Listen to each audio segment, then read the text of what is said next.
نحمدہ ونصلی ونسلم علی رسولہ الکریم اما بعد فاعوذ باللہ من الشیطان الرجیم بسم اللہ الرحمن الرحیم ونجیناہ ولوطا الی الارض التي بارکنا فیہا للعالمین۔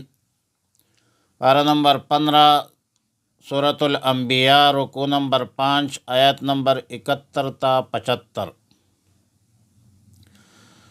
مذکورہ آیتوں میں سیدنا ابراہیم علیہ السلام اور سیدنا لوط علیہ السلام کا واقعہ مذکور ہے۔ سیدنا ابراہیم علیہ السلام پر 6 خصوصی انعامات کا تذکرہ ہے اور قوم لوط کی تباہی، بربادی اور نزول عذاب کا ذکر ہے۔